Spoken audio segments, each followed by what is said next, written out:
Барлығына сәлем, менің атым Ақәділ. Келе жатырған Ақиқат Кап 10 республикалық онлайн пікірсайыс турнирінің бас төрешісі болып табыламын. Бүгін сіздермен бірге біздің турнирде қандай төрешілік болатындығы жайында сөйлесетін боламын. Жалпы бізде қандай формат және жалпы формат туралы және төрешілік критерийлер туралы, қалай төрешілік жасалатындығы туралы сөйлесетін боламын. Енді бірінші кезекте төрешілікке қоятын жалпы пікірсайыс ойындарында қойылатын қағидалар бар. Пікірсайысшы төрешілер сүйенетін қағидалар болып табылады. Ең біріншісі ол төреші орташа ақылды сайлаушы болып табылады. Екіншіден төреші ойынға араласпайды қағидасы. Және үшіншісі төреші білім беруші қағидасы болып табылады. Және осы қағидалар ең алғашқы жалпы біздің формат бойыншағы дүниелер болып табылады, негізгі қағидалар болып табылады. Біріншісі төреші орташа ақылды сайлаушы. Төрешілер жалпы күнделікті әлемде және біздің елімізде, өз елінде болып жатырған қоғамға әсер ететін үлкенді кішілі жаңалықтарды естіп біліп отырады және олар туралы негізгі ақпараттарды біледі. Жалпы күнделікті өмір сүріп жүрген адамдар, жұмыстарына барып келіп жүрген, үйдегілермен сөйлесетін және белгілі бір саланың қызметкерлері, бірақ та олар бір нәрсені тереңдей зерттеп немесе өздерінің жұмыс жасайтын салаларынан терең ақпараттарды сіздерді күтетін төрешілер болып табылмайды. Сол себепті жалпы ақпараттарды орташа деңгейде кәдімгі адам біздердің қоғамымызда өмір сүріп жатқан адамдар ретінде білетін болғандықтан төрешілерге өтірік айту моменттері қадағаланатын болады және қабылданбайтын болады. Төрешілерге өтірік айта алмайсыздар. Біздің мемлекет өте толерантты деген кездеріңізде төрешілер ойланатын болады. Біздің мемлекетте толеранттылық дейтін дүниенің қаншалықты дамыған екендігі, менің ойымша төрешілер бұл дүниеге супер толерант екендігіне сенбейтін болады. Қазақстанның әлі де толерантсыз адамдардың басым екендігі туралы ақпаратты білетін болады. Немесе әлемдегі барлық адамдар бақытты дейтін сөзбен ойнасаңыздар, немесе әлемдегі барлық адамдар жақсы адамдар деп ойнасаңыздар, істейтін іс-әрекеттері немесе олардың негізгі мақсаттары барлығы жақсы дейтін дүниемен ойнайтын болсаңыздар да, төреші сенбеу мүмкіншіліктері жоғарырақ. Неге? Өйткені олардың да белгілі бір түсініктері бар және критерийлері бар. Жақсы, жаман немесе ортақ критерийлер болған күннің өзінде де адамдардың барлығы бірдей жақсы немесе бақытты екендігіне сену өте қиын болып табылады. Оны білмеймін қаншалықты дәлелдеу мүмкіншілігі бар екендігін. Одан кейін біздің мемлекет экономикалық өте қатты дамыған, әлемдегі ең бірінші экономикасы болып табылады дейтін дүниелер тоже бір кішкене өтірік екендігі сезіп тұратын болады. Сол себепті төрешілерге жаңағыдай ақпарат ретінде емес, олар ештеңе білмейтін, ештеңені оқымаған, білмеген, естімеген адамдар емес, вакуумдағы бір адамдар емес, аппақ парақ осы ойында не айтылды, сонымен ғана төрешілік өтетін адамдар емес. Олар орташа ақылды сайлаушылар және сіздердің айтқан сөздеріңіздің өтірік айтқан кездеріңізде немесе логикаға сыймайтын, адамдардың логикасына сыймайтын дүниелерді айтқан кезде, олар осы дүниелерге сенбей қалу мүмкіншіліктері әлі де бар.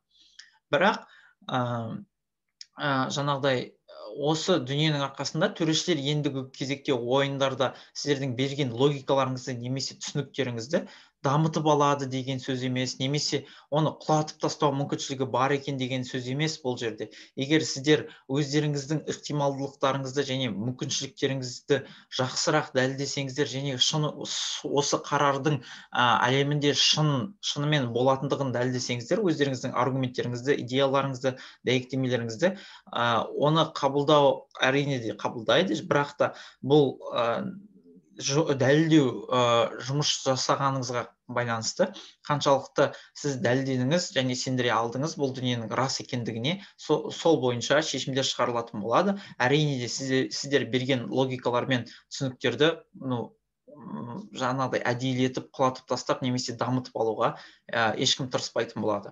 Бірақ та әлбетте сіздер егер де белгілі бір аргументті, алғы шартын және осы бір іс-әрекетті көрсете алсаңыздар, және осы іс-әрекеттен болатын нәтижені көрсете алсаңыздар, осы жалпы алғы шарттың дұрыс екендігін көрсетсеңіздер, жасалайын деп жатқан іс-әрекеттің заңды, легитимді, дұрыс, пайдалы, тиімді екендігін дәлелдесеңіздер, білмеймін тағы не бар. Одан кейін осыдан келетін әсерлерді, одан келетін нәтижелердің жақсы екендігін, тиімді екендігін, пайдалы, зиян, білмеймін, тағы басқа дүниелерді өте жақсы дәлелдеген кезде қарсыластарыңыз білмеймін, тек қана алғы шартты, одан кейін тек қана іс-әрекеттің жаман екендігін дәлелдеп беретін болса, мүмкін көп жағдайларда мүмкіншілікке ие төрешілердің осы құрылымы бойынша барлық дүниесі көбірек болған адамдар, алғы шарты дұрыс болған жағдайда іс-әрекеттің жақсы немесе жаман деп ойнап бергеннен кейін, одан кейінгі болатын нәтиженің жақсы немесе жаман екендігін және әсердің жақсы немесе жаман екендігін көбірек дәлелдеп, осы структураны көбірек көрсеткен кезде, уже дәл сол талаптар сіздің қарсыластарыңызды да қойып бастайды. Егер сіздің қарсыластарыңыз осы функционалды, осы құрылымды барлығын айтып беретін болса, онда дәл осыны құлату мақсатында онда сіздерге де дәл осындай құрылымды, аргументті құрастыру керек болады, немесе осы құрылымды құлату керек болады, азайту керек болады, осы құрылымның жаңағыдай жұмыс жасау мөлшерін, аймағын, жалпы маңызын түсіру керек болады, немесе өзіңіз ұсынған жаңа құрылымның, жаңа структураның бірінші берілген қарсыластарыңыз айтқан аргументке қарағанда маңыздырақ, жақсырақ, тиімдірек, пайдалырақ дейтін дүниелерді дәлелдеп берсеңіздер қабылданатын болады. Енді төреші осы ойындарда болған ғана ойлармен салыстырмалы төрешілік жасап береді. Салыстырмалы. Және де тіпті егер де айтылған аргумент дәйектеме, дәлелдемеде жаңағыдай барысында жеткіліксіз болса да, оны өз еркімізбен дамытпаймыз. Жаңағыдай жеткіліксіз болып тұрады, жаңағыдай алғы шарты бар, іс-әрекеттің жақсы жаман екені айтылды, бірақ нәтиже жетпей қалып тұрады. Қандай нәтижеге жетеміз біздер, ол қандай әсер береді, ол қандай пайдалып келетін дүниелер болып қалып қоятын болса, осы кезде біздер оны дамытпаймыз. Сіздер айттыңыздар тек қана алғы шартты және іс-әрекеттің жақсы екендігін, бірақ сіздер ешқашан көрсетпейсіздер нәтижелерді. Сол себепті сіздерде мүмкін төмен болып қалады деп ойнап берсе, фидбек беру мүмкіншіліктеріміз бар. Және егер де сіздердің қарсыластарыңыз осы дүниелерді жақсырақ жасаған болатын болса, оларға басымдылық беретін боламыз. Бірақ та екі жақта тек қана алғы шартты дұрыс қойып, және осы іс-әрекеттің жақсы немесе жаман нүктелерін өте жақсы дәлелдеген кезде, екеуіңіздің структураңыз тең болып қалған кезде, осы кезде дәлелдемелер нүктелерін қарайтын боламыз, және осы кезде шешімдерді шығаратын боламыз. Әрине де өз еркімізбен дамытып бермейміз. Мүмкін фидбек беру барысында сіздерге айтуымыз мүмкін, сіздер осы дүниелерді жасап жатырсыздар, осындай жұмыс жасап жатырсыздар, дәлелдеп жатырсыздар, бірақ та сіздер осы кейсті толыққанды дәлелдеп берген күннің өзінде де, тіпті егер де біздер есептейтін болсақ та, что сіздерде нәтиже бар екендігін есептеп тұрсақ та, оның осындай минустары бар деген фидбекті беруіміз мүмкіншіліктеріміз бар. Көрсету үшін мүмкін сіздердің берген алғы шарттарыңыз және іс-әрекеттеріңіздің жақсылықтары мүмкін әлі де жеткіліксіз екендігін көрсету мақсатында осындай фидбекте болу мүмкіншілігі бар. Енді біз сіздердің тақырыптар бойынша жақсы ақпараттарды білуіңіз мүмкін екенін білеміз, бірақ та біз сіздерден терең ақпараттарды күтпейміз.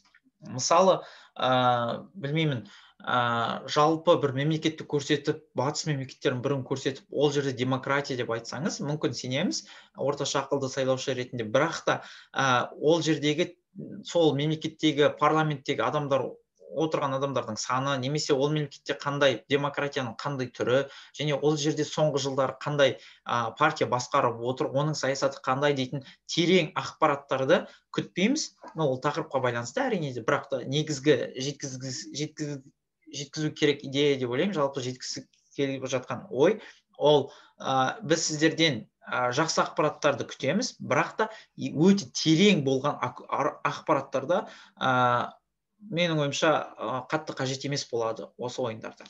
Жарайды, бұл түсінікті деп ойлаймын. Одан ары төреші ойынға араласпайды қағидасы.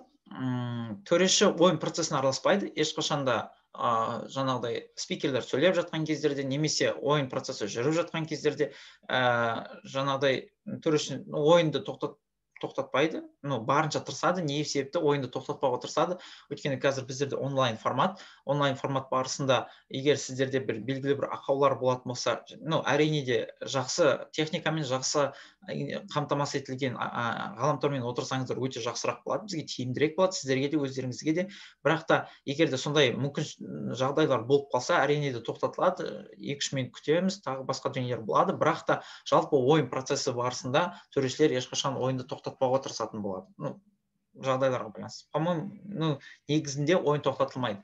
Енді ойын барысында егер де себеп ретінде айтсаңыздар, егер ойыншылар тақырыптан ауытқып кетіп жатса, немесе басқаша тақырыпты ойнап жатырса, төрешілер ойынды әлі де тоқтатпайтын болады, араласпайтын болады. Егер де сіздер басқа тақырып көлемінде ойнап жатырсаңыздар,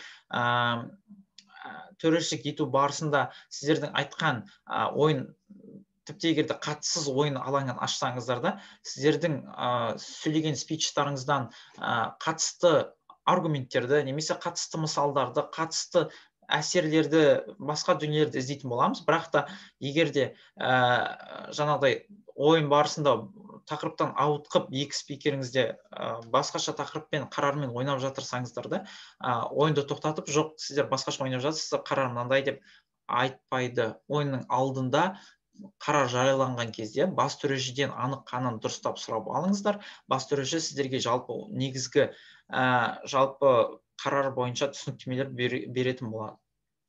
Енді егер бір командада екі спикер бір-біріне қарсы келетін екі логика келтірсе, және бұл логикалар бір-біріне зиян әкеліп тұрса, төреші алғашқы айтылған логиканы қабылдайды. Мысалы, білмеймін, бір тақырып болсын, қандай, бұл палата мектептерге қаржы бөледі, білім саласын арттыру мақсатында.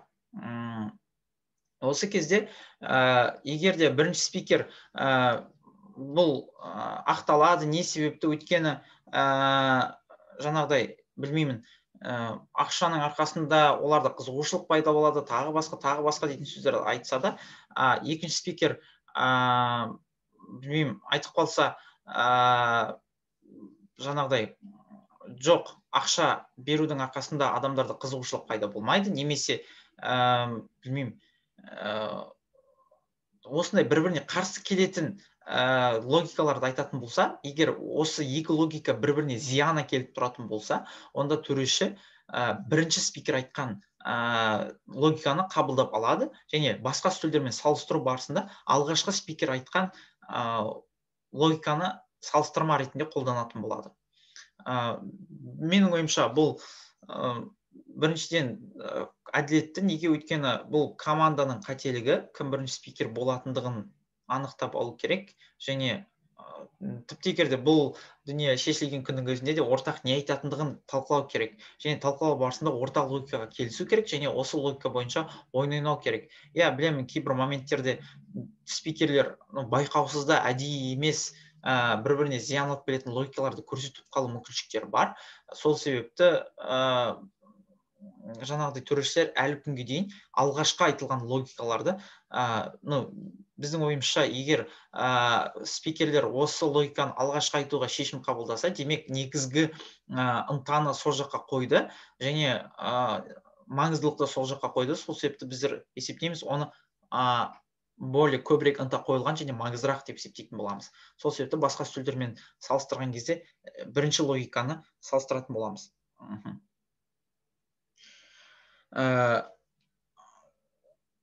Үшінші қағида, төреші білім беруші. Жалпы осы ақиқат кап турнирінде 5 раунд болады, және 5 раундтың 3-еуі ашық болады. Не себепті, өйткені төрешілер фидбек беру процесі барысында сіздерге көбірек формат бойынша және немесе жаңадан бір тәжірибелер және жаңадан бір ақпараттар алу үшін сіздерге білім беру процесін жүргізетін болады, фидбектерді. Сіздерден сұралатын дүние осы: әрбір ашық раундтарда фидбекті дұрыстап тыңдап, керекті ақпаратты алып, келесі ойындарда қалай жақсырақ ойнауға болатынын сұрап алсаңыздар болады. Өте жақсы болады бұл. Егер сіздер сұрап алсаңыздар, негізгі төрешінің жаңағы функциясы тек қана ойынға төрелік етіп беру емес, сонымен қатар білім беруші ретінде қарастырсаңыздар, бұдан да жақсырақ болады. Әрбір жаңа бір ойында, әрбір жаңа бір раундтарда жоғарырақ ранг алуға бір мүмкіншілік пайда болады. Осы кезде біздер тағы бір ескеру керек дүние, бұл турнир барысында білесіздер, уақытпен жұмыс жасау процестері болып жатады. Біздердің кешікпеуіміз қарастырылатын болады. Біздің турниріміз уақытына сай келу үшін фидбектерді 15 минут қылдық, және осы 15 минут қылғандықтан осы 15 минуттың ішінде барынша төрешілер фидбек беріп бітуге тырысатын болады. Бірақ та тіпті егерде 15 минуттың ішіне сыймай жатса да, үлгермей жатса, сіздерге барлық ақпаратты беруге өтініш болады ойыншыларға. Турнирден кейін келіп осы сұрақтарды қойса, не себепті? Өйткені турнирдің процесі барысында турнирді тоқтатып қоюға, кешігуге, тағы басқа дүниелерге жол бермесек, өз-өзімізге кедергі келтірмесек, бұдан да өте жақсы болады. Және одан кейін осы 15 минутта берілген ақпаратты барынша қамтуға тырысатын болады төрешілер. Бірақ ойыннан кейін, жалпы бірінші күннің, екінші күннің ойындар аяқталғаннан кейінгі уақыттарда да фидбектер егер сұрақтарыңыз қалып қоятын болса, фидбектер әлі қарата жалғаса беретін болады. Енді бұл негізгі төрешінің 3 қағидасы болып табылады. Бірінші кезекте ол орташа ақылды сайлаушы. Екінші кезекте ол төрешілер ешқашан ойынға араласпайды. Және үшіншісі, төреші барынша сіздерге білім беруге тырысатын болады. Осы қағидалармен біздің төрешілік жұмыс жасайтын болады. Енді төрешілік жасау барысында, жаңа айттым ғой, салыстырмалы түрде жеңіс береді деп. Ешқашанда дебат абсолютті ешнәрсе жоқ. Сол себепті әрқашанда салыстырмалы төрешіліктер жасалған кезде, демек бізге салыстырудың критериялары керек болады. Және осы салыстырудың критериялары қандай болады? Біріншіден, ойыншылар ретінде қарарға критерийді өзіңіз қойсаңыз болады. Мысалы, қарар экономикаға байланысты болса, критерий ретінде былай айтсаңыз болады: бүгінгі ойында қай тарап жаңағыдай экономикалық көбірек пайда алып келетін және тезірек пайда алып келетін жолды көрсетеді, сол тарап жеңіске жетеді деп айтсаңыз болады. Ойын барысында жалпы осындай өзіңіз ойыншы ретінде критерий қойсаңыз болады. Өте маңызды дүние. Егер сіз қойған критерийге басқа команда келіспей өз критерийін көрсетіп жататын болса, неге сіздің критерийіңіз маңыздырақ екендігін, әділеттірек екендігін көрсетуіңіз қажеттірек болады. Өйткені төреші осы критериймен сүйенетін болады. Тіпті егерде сіз оны көрсетпесеңіз, жай ғана, білмеймін, қандай тақырып болуы мүмкін, экономика, экология деп, егер бір тарап көбірек кім экономикалық пайда алып келеді деп ойнап жатса, немесе қарсылас тарапы кім көбірек экологиялық пайда алып келеді деп ойнап жататын болса, екі тарапта қай критериймен ойнау керектігін көрсетіп, неге ол әділетті екендігін дәлелденбей жатқан кезде, осы кезде төрешілер енді кезекте осы критерийлармен сіздердің ойын алаңдарыңызда қай аргумент көбірек дәлелденді, қай аргумент маңыздылығын көрсетті, мүмкін осындай дүниелерді төрешілер қарастыратын болады. Ойын барысында сіздер айтатын инфопоинттар және сұрақтар маңыздылыққа ие. Міндетті түрде инфопоинтта айтылды екен деп, немесе сұрақ барысында ғана айтылды екен деп ол қабылданбай қалмайды. Ол да бір кішкентай болсын үлес болып табылады, және оны әрқашанда есептей беретін боламыз. Енді әр критерий, әр аргумент және жеткен сіздердің нәтижелеріңіз, жетістіктеріңіз неге дәл осы қарарда маңызды екендігін көрсету қажетті. Жай ғана кейбір кездерде бір ойындарда адам өмірі маңызды деп әр қарата кете беру өте жаман болып табылады. Неге? Осы қарарда адам өмірі не себепті маңыздылыққа ие екендігін көрсетіп берсеңіз жақсырақ болады. Не себепті? Өйткені қарапайым біздің қазіргі өмірде адамның өмірі маңызды екен деп одан ары қарата жүріп кете беруге болмайды. Осы қарардың көлемінде, осы қарардың ішінде не себепті бұл дүние маңызды екендігін және неге осыған жеткіңіз келетіндігі туралы көбірек ақпарат берсеңіз және салыстырмалы түрде неге маңызды екендігін көрсетіп берсеңіз, бұл өте жақсырақ болады төрешілерге, сіздерге басымдылықты беруге және басқа шешімдер шығара беруге. Енді ойынға қосылған үлес дейтін дүние, ол тек қана жаңағыдай бір алаңды ашып, оның түсіндіріп беріп, оның маңыздылығын көрсетіп, оның дәлелдеумен ғана шектелмейді. Және осы жұмыстарды жасалу барысында сіздердің қойылған ынталарыңыз қаралады. Ынта деген қалай дүние? Концентрация деп аталады. Егер сіздер беріп жатқан аргументтеріңіздің қайсысы ең маңызды, ең жаңағыдай мықты деп есептеп соған көбірек жұмыс жасасаңыз, онда біздер сол нәрсеге көбірек ынта қойғаныңызды көретін боламыз. Ал қалған жаңағыдай сөздеріңізді, тезисін просто тастап кетсеңіздер, оған қатты ынта қоймай, жай айтып кетсеңіз және оған маңыздылық бермесеңіз, негізгі үлес ретінде мүмкін осы сіздер айтқан бірінші ынта қойған дүниені алатын боламыз және қосымша сіздердің келесі ынтаны азырақ қойған аргументтеріңізді де қабылдайтын боламыз. Және егер де ойынның негізгі актуалды керекті тақырыбына ынтаны қоймасаңыз, басқа жақтарға қойып жіберсеңіз, ойын үлесіңіз азайып қалу мүмкіншілігі бар. Мысалы, тақырып ашшыл топтардың құқықтарының көбею тенденциясы туралы сөз болатын болса, осы жерде жай ғана да ашшыл топтардың құқығы, ерекше құқығы болу керек па немесе болмау керек па дейтін тақырыпта емес, негізгі ынтаны көбірек осы тенденция көбею дейтін дүниеге өте көп ынта қойып және сомен көбірек жұмыс жасап беретін болса, онда осы ынтаны дұрыс қойған позиция жеңіске жетуге басымдылыққа ие болатын болады. Мысалы, тағы басқа да мысалдар өте көп болады. Жалпы негізгі ойынның актуалды нүктесіне көбірек ынта қойып және оны көбірек дәлелдеген позиция, ол ойын үлесі бойынша барынша жоғарырақ болады. Ашушы мен жабушыны салыстырған кезде немесе басқа да позиционны салыстырулар барысында маңызды аргументке осы тақырыптың актуалды нүктесіне кім көбірек ынта қойды және оны дәлелдеуге тырысты, дәлелдеп берді, біріншіден, екіншіден соған көбірек ынта қойды, білмеймін.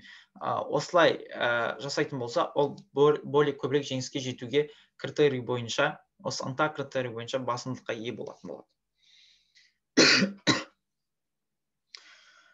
Жарайды. Енді функционалға байланысты. Негізінде пікірсайыста соңғы жылдары емес, жалпы пікірсайыста байқағаным, премьер-министр міндетті түрде фреймингті ашу керек, немесе соңғы спикер міндетті түрде анализ жасау керек дейтін, білмеймін, ашушы позицияның екінші спикері міндетті түрде кристаллизация жасау керек дейтін, жаңағыдай функционалды қызмет ретінде көрсететін дүниелер әлі күнге бар. Бірақ біздің ойымызша негізгі функционал мынандай болу керек. Ол негізгі басты сұрақ, командалар осы қарардың ең актуалды нүктесін көрсете алды ма және сол нүктеде ойнай алды ма? Ол предмет дебатов деп айтылады ма, қалай екенін білмеймін, бірақ негізгі осы қарардың сұрап тұрған негізгі спор нүктесі, жаңағыдай пікірталас нүктесін көрсетіп және оның актуалдылығын, маңыздылығын көрсетіп және сол жерде ойын көрсете алған команда более басымдылыққа ие болады. Және екінші функционалдың дүниесі дамыту. Әр ойыншы осы ойынға жаңағыдай өзінің үлесін әкеле алды ма? Жаңағыдай жаңа дәлелдемелер, жаңа перспективалар, жаңа аргументтер ойынды әр қарата дамыта алды ма? Осы әрбір спикер дейтін дүние негізгі функционалдың ішіне кіретін болады. Және жаңа ғана айтып өтіп кеткен ынта дейтін сөз, жаңағыдай командалар ойынның актуалды маңызды нүктелерін дамытуға көбірек көңіл бөлді ме? Әлде көбірек әлсіз аргументтерді көрсетуге назар қойды ма?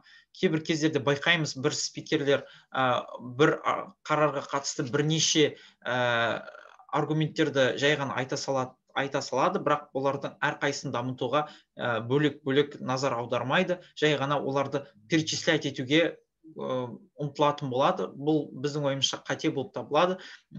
Біздер бір негізгі актуалды маңызды жаңағыдай аргументке көбірек ұнтақ қосып және үлес қосып соны дәлдеп беретін болса, ол басымдылыққа ие болады. Иә, кейбір кездерде мынандай жағдайлар болып қалады. Бір команда ол негізгі актуалды маңызды тақырыпқа көбірек үлес қосып оны дәлдеуге тырысатын болады. Ашушылар просто айтып кетсе, осындай негізгі ойынның актуалдылығы осында деп жай ғана сөздер айтып кететін болса, және оны дәлелдеуге көбірек концентрация жасамаса, жаңағы ынта көрсетпесе, жай ғана тастап кететін болса, немесе олар негізгі ынтаны басқа аргументтерге қойып жіберіп, бұл онсыз да белгілі ғой, бұл актуалды ғой, бұл маңызды ғой, негізгі ойын нүктесі осы жерде ғой деп тастап кете беретін болса, кім көбірек актуалды нүктеге кім көбірек үлес қосты, сол команда жеңіске жететін болады.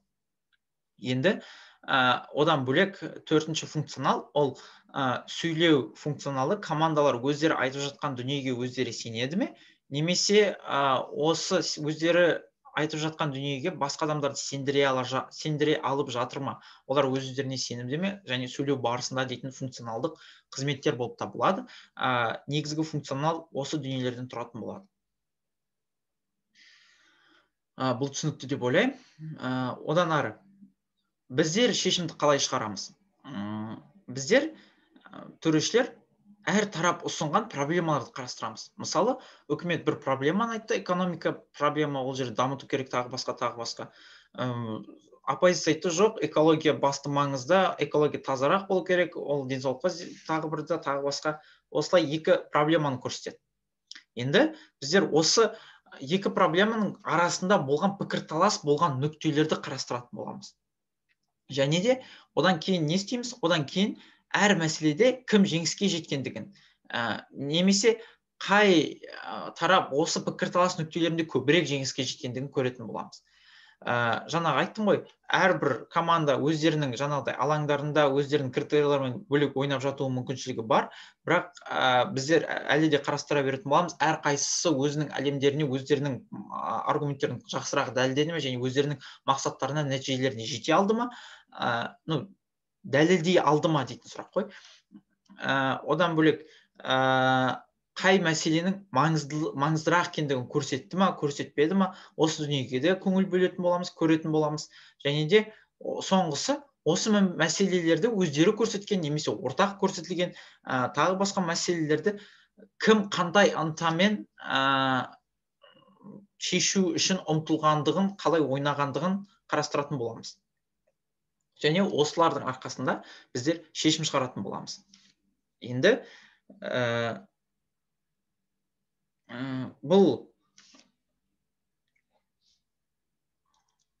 бұдан кейін